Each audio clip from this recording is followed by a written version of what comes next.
টানা বর্ষণ ও পাহাড়ি ঢলে বন্যা পরিস্থিতির অবনতি, প্রাণহানি বেড়ে ৫১, পানিবন্দী ৭ জেলা, বৃষ্টি এবং জলাবদ্ধতায় ঢাকাবাসীর দুর্ভোগ। ধর্ম বর্ণ নির্বিশেষে সবার জন্য বাংলাদেশ গড়ার প্রত্যয়ে প্রধানমন্ত্রীর, বললেন জনগণ পাশে থাকলে দেশ পুনর্গঠনে কোনো বাধাই মানবে না সরকার। এবং শেখ হাসিনা আত্মসমর্পণ করলেও আগে জেলে যেতে হবে, জানালেন পররাষ্ট্র প্রতিমন্ত্রী। জুলাই হত্যাযজ্ঞে ১০ সাবেক মন্ত্রী এমপির সংশ্লিষ্টতার তদন্ত শেষ।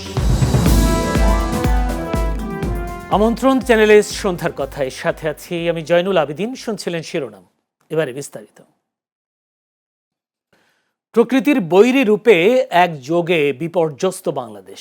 দক্ষিণ পূর্বাঞ্চলে টানা বর্ষণ, পাহাড়ি ঢল, বন্যা ও পাহাড় ধসে বাড়ছে প্রাণহানি এবং মানবিক সংকট।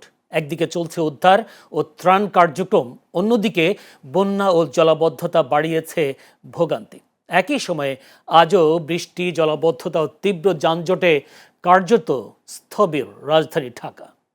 বিস্তারিত প্রতিনিধিদের পাঠানো তথ্যচিত্রে ডেস্ক রিপোর্ট।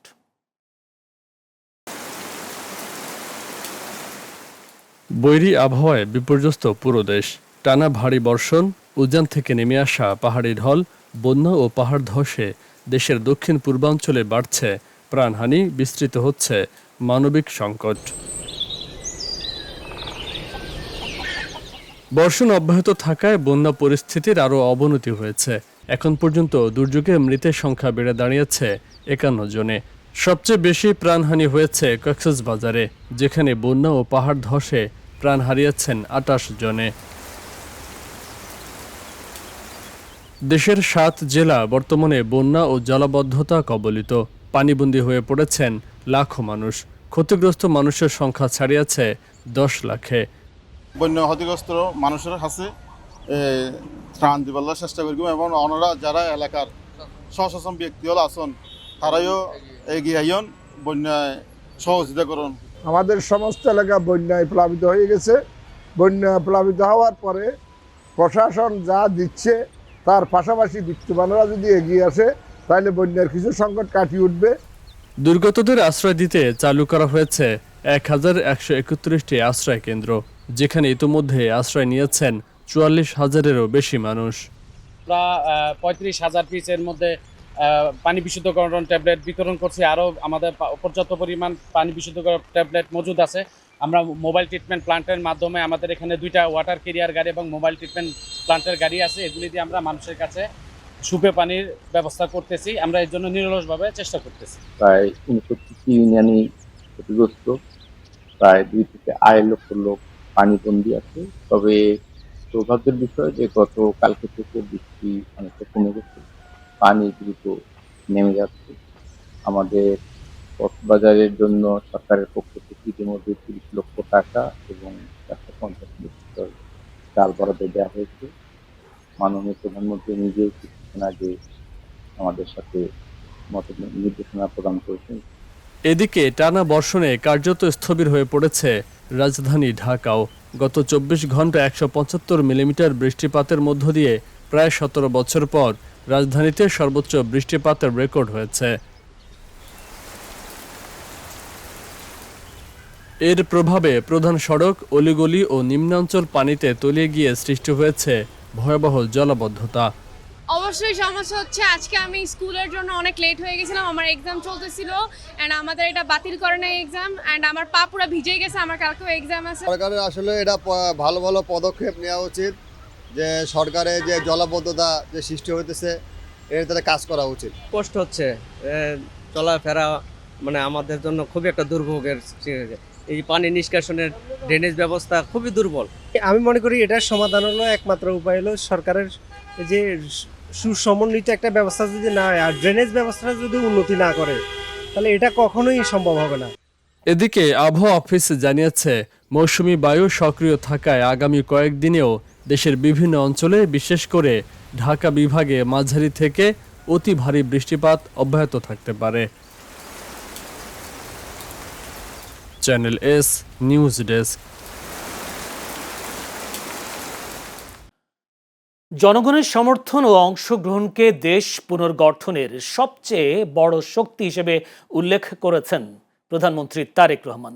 তিনি বলেছেন, বর্তমান সরকারের রাজনৈতিক ক্ষমতার উৎস জনগণ। তাই তারা পাশে থাকলে দেশ পুনর্গঠনের পথে কোনো বাধাই সরকারকে থামাতে পারবে না। আজ বরিশালের গৌরনদীর বাটাজোর ফ্যামিলি কার্ড পাওয়া নারীদের সঙ্গে মত বিনিময়ে কালে প্রধানমন্ত্রী বলেন, এই উদ্যোগের মাধ্যমে নারীদের আর্থিক সক্ষমতা বাড়বে, সংসার পরিচালনা সহজ হবে এবং সমাজে ইতিবাচক পরিবর্তন আসবে। প্রধানমন্ত্রী আরও বলেন, ধর্ম বর্ণ নির্বিশেষে সকল নাগরিককে সঙ্গে নিয়েই শান্তিপূর্ণ, মানবিক ও বৈষম্যহীন বাংলাদেশ গড়ে তুলতে চায় সরকার। সফরে তিনি জলবায়ু পরিবর্তনের প্রভাব মোকাবেলায় আগামী 5 বছরে 25 কোটি বৃক্ষরোপণের ঘোষণা দিয়ে প্রতিটি গাছের সঠিক পরিচর্যার উপরও গুরুত্ব আরোপ করেন। পরে বরিশালে দলীয় নেতাকর্মীদের সঙ্গে সাংগঠনিক মতবিনিময় সহ বিভিন্ন কর্মসূচিতে অংশ নেন। বরিশালের বাবুগঞ্জে সেনাবাহিনীর গ্রীষ্মকালীন মহড়াও পরিদর্শন করেন প্রধানমন্ত্রী তারেক রহমান। যেহেতু আপনারা এই দেশের জনগণ, এই দেশের মালিক, আপনি যেই ঘরের মালিক, যেই ঘরে আপনি থাকেন, সেই ঘরের যত্ন কে করে? সেই ঘরটি যদি ময়লা হয়ে যায়, কোন একটি খুঁটি দুর্বল হয়ে যায়, তো সেটির যত্ন কে করে? ঠিকঠাক কে করে? ঘরের মালিক করে না? ঘরের মালিক করে। তো দেশটা যেহেতু আমাদের সকলের, এই দেশটার তো আমাদেরকে যত্ন করতে হবে।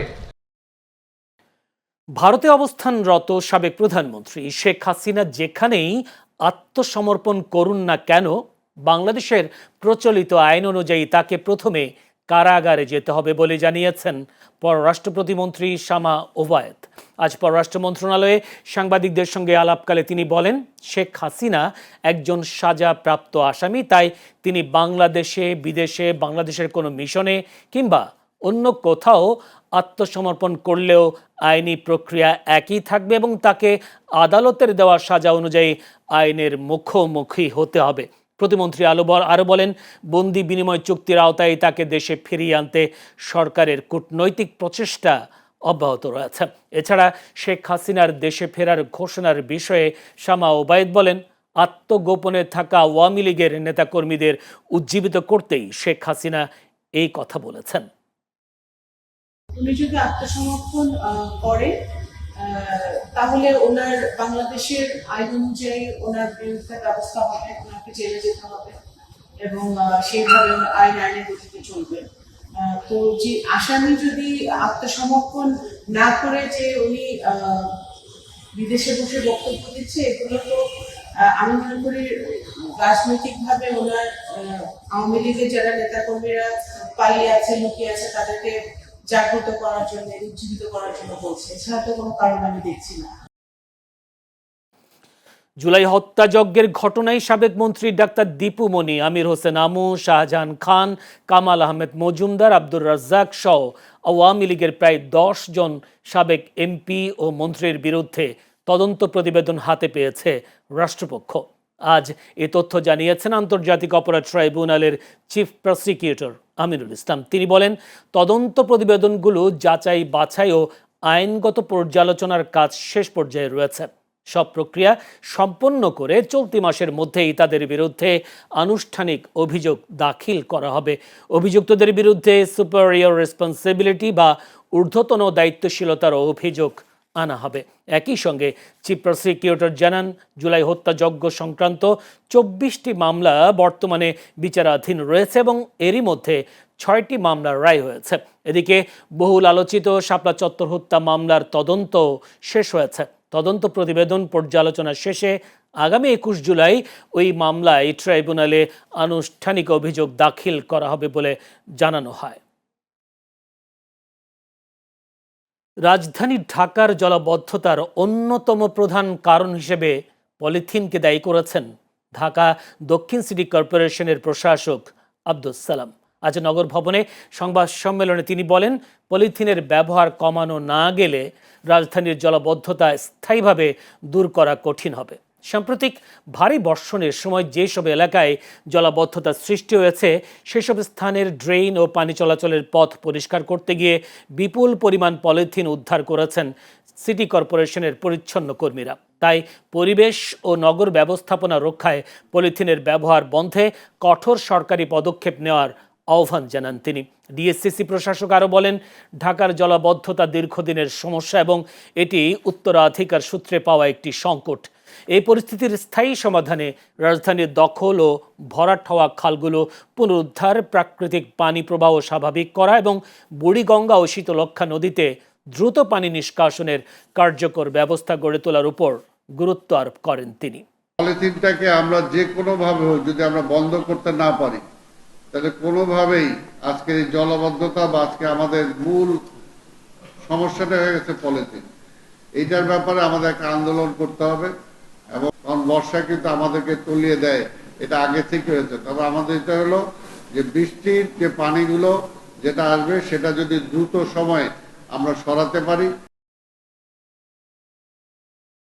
দেশের শিক্ষা ব্যবস্থায় বড় ধরনের সংস্কার এবং বিজ্ঞান ভিত্তিক শিক্ষা সম্প্রসারণের উপর গুরুত্ব আরোপ করেছেন প্রাথমিক ও গণশিক্ষা প্রতিমন্ত্রী ববি হাজ্জাজ। আজ রাজধানীর একটি হোটেলে ব্র্যাক ও লেগো ফাউন্ডেশনের আয়োজিত এক অনুষ্ঠানে তিনি বলেন, জাতিকে ভবিষ্যতের জন্য প্রস্তুত করতে বিজ্ঞান শিক্ষার কোনো বিকল্প নেই। তবে মাধ্যমিক পর্যায়ে বিজ্ঞান বিভাগে শিক্ষার্থীদের কম আগ্রহ নিয়ে উদ্বেগ প্রকাশ করে তিনি জানান, বর্তমানে দেশে মাত্র 20% শিক্ষার্থী বিজ্ঞান বিভাগে পড়াশোনা করছে, যা দেশের উন্নয়নের জন্য যথেষ্ট নয়। বিশেষ করে বিজ্ঞান শিক্ষায় যে নারীদের অংশগ্রহণ আরও বাড়ানোর প্রয়োজন রয়েছে বলে মন্তব্য করেন তিনি। প্রতিমন্ত্রী বলেন, শুধু পাঠ্যপুস্তক ভিত্তিক শিক্ষা নয়, শিক্ষার্থীদের খেলাধুলা, সৃজনশীলতা এবং বিজ্ঞান চর্চার সুযোগ তৃণমূল পর্যায় থেকেই নিশ্চিত করতে হবে। তিনি আরও বলেন, প্রাথমিক শিক্ষা যে মানে পৌঁছানোর কথা ছিল, সেই লক্ষ্য এখনও অর্জিত হয়নি। জাতিকে যদি এগিয়ে নিতে হয় তাহলে আসলে সায়েন্স এডুকেশনটা সবচেয়ে বেশি গুরুত্বপূর্ণ। এবং বাংলাদেশের মতো একটা দেশ যেখানে আমরা স্বপ্ন দেখছি, মানে আমরা এখন একটা ডেমোগ্রাফিক ডিভিডেন্ড এনজয় করছি এবং আমরা স্বপ্ন দেখছি যে বিশ্বব্যাপী আমরা আসলে সবার আগে বাংলাদেশ হব, সেই জায়গা থেকে এই স্বপ্ন বাস্তবায়ন করতে হলে এই 20% সায়েন্টিফিক এডুকেশন দিয়ে আমরা পারবো না। শ্রী শ্রী জগন্নাথ দেবের ঐতিহ্যবাহী রথযাত্রা উৎসব আগামী 16 জুলাই উদযাপিত হবে। এই উপলক্ষে আন্তর্জাতিক কৃষ্ণ ভাবনামৃত সংঘ বা ইসকন 9 দিনব্যাপী ধর্মীয় ও সাংস্কৃতিক কর্মসূচি ঘোষণা করেছে। আজ রাজধানীর স্বামীবাগে ইসকন মন্দিরে আয়োজিত এক মত বিনিময় সভায় কর্মসূচির বিস্তারিত তুলে ধরা হয়। আয়োজকরা জানান, 24 জুলাই উল্টো রথযাত্রার মধ্য দিয়ে এবারের উৎসবের সমাপ্তি ঘটবে। কর্মসূচিতে বিশ্ব শান্তি কামনায় অগ্নিহোত্র যজ্ঞ, আলোচনা সভা, পদাবলী কীর্তন, সংকীর্তন, ধর্মীয় নাটক এবং বিভিন্ন সাংস্কৃতিক অনুষ্ঠানের আয়োজন করা হবে। প্রতি বছরের মতো এবারও রথযাত্রার দিন স্বামীবাগের ইসকন মন্দির থেকে একটি বর্ণাঢ্য শোভাযাত্রা বের হয়ে ঢাকেশ্বরী জাতীয় মন্দিরে গিয়ে শেষ হবে। মতবিনিময় সভায় বাংলাদেশ ইসকনের সভাপতি সত্যরঞ্জন বাড়ৈ সহ সংগঠনের নেতারা উপস্থিত ছিলেন। জগন্নাথ দেবের অন্তর্নিহিত অর্থ হল জগতের নাথ বা প্রভু। তার দৃষ্টিতে উঁচু নিচু, ধনী দরিদ্র, জাতি বর্ণের কোনো ভেদাভেদ নেই, সকল মানুষই সমান। এই চেতনাকে ধারণ করেই জাতি, বর্ণ, ধর্ম নির্বিশেষে সর্বস্তরের মানুষ এই উৎসবের সামিল হন। এর মাধ্যমে আমাদের মাঝে পারস্পরিক সৌহার্দ্য, মৈত্রী ও সম্প্রীতি ও ভ্রাতৃত্ববোধ সুদৃঢ় হয়। এবারে বাণিজ্য কথা।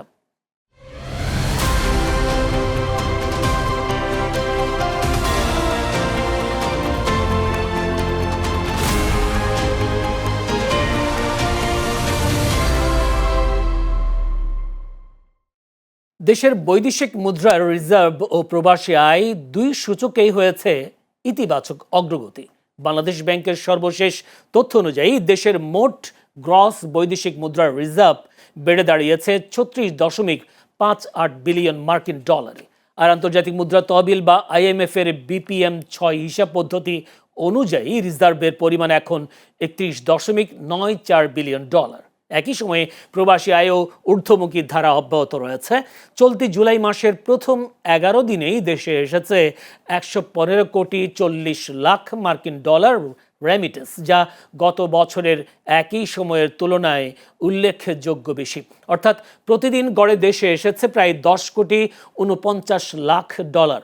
বাংলাদেশ ব্যাংক জানিয়েছে, ধারাবাহিকভাবে প্রবাসী আয় বাড়তে থাকায় দেশের বৈদেশিক মুদ্রার রিজার্ভেও ইতিবাচক প্রভাব পড়ছে। থাইল্যান্ডের রাজধানী ব্যাংককের একটি জনপ্রিয় বার ও বিনোদন কেন্দ্রে ভয়াবহ অগ্নিকাণ্ডে অন্তত ২৭ জন নিহত হয়েছেন। আহত অবস্থায় ৬০ জনের বেশি মানুষকে হাসপাতালে ভর্তি করা হয়েছে। স্থানীয় সময় রোববার গভীর রাতে চাতুচাক জেলার এক বারে এই দুর্ঘটনা ঘটে। প্রাথমিক তথ্যে জানা গেছে, বারের ভেতরে হঠাৎ আগুন ছড়িয়ে পড়ার পর বিস্ফোরণের মতো পরিস্থিতি সৃষ্টি হয়। ধোঁয়া ও আগুন থেকে বাঁচতে অনেকেই ভবনের পেছনের অংশ টয়লেটে আশ্রয় নেন। সেখান থেকে উদ্ধার করা হয় অধিকাংশ মরদেহ। ফায়ার সার্ভিস প্রায় আধ ঘন্টার চেষ্টায় আগুন নিয়ন্ত্রণে আনলেও ততক্ষণে ব্যাপক প্রাণহানি ঘটে। স্থানীয় প্রশাসনের ধারণা, বারের ভেতরে দাহ্য উপকরণ দিয়ে তৈরি সাজসজ্জা এবং সম্ভাব্যভাবে জরুরি বহির্গমন পথ বাধাগ্রস্ত থাকায় হতাহতের সংখ্যা বেড়েছে। তবে বিষয়টি নিশ্চিত হতে ফরেনসিক তদন্ত চলছে। ঘটনাস্থল পরিদর্শন করে কর্তৃপক্ষ জানিয়েছে, অগ্নিকাণ্ডের প্রকৃত কারণ এবং নিরাপত্তা ব্যবস্থার কোনো ত্রুটি ছিল কিনা তা বিস্তারিত তদন্তের পর জানা যাবে। এবারে ফিফা বিশ্বকাপ ফুটবলের কথা।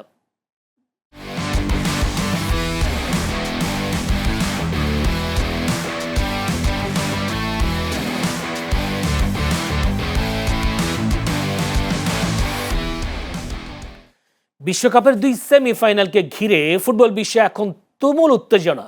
এক ম্যাচে ইতিহাসে প্রথমবার ইংল্যান্ডের বিপক্ষে মাঠে নামতে যাচ্ছে আর্জেন্টাইন মহাতারকা লিওনেল মেসি, আর অন্য ম্যাচে ফাইনালের টিকিটের লড়াইয়ে মুখোমুখি হবে ইউরোপের 2 শক্তিশালী দল স্পেন ও ফ্রান্স।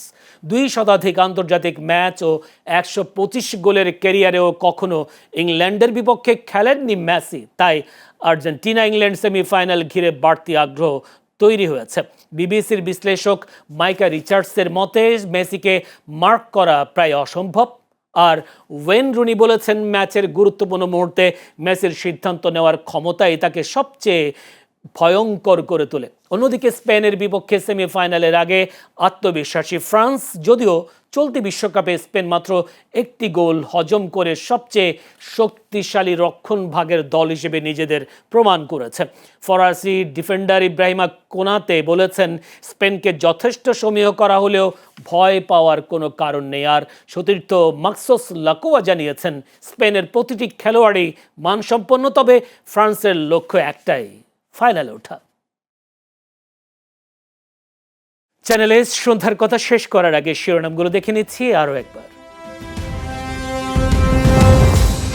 টানা বর্ষণ ও পাহাড়ি ঢলে বন্যা পরিস্থিতির অবনতি, প্রাণহানি বেড়ে 51, পানিবন্দী 7 জেলা, বৃষ্টি এবং জলাবদ্ধতায় ঢাকাবাসীর দুর্ভোগ।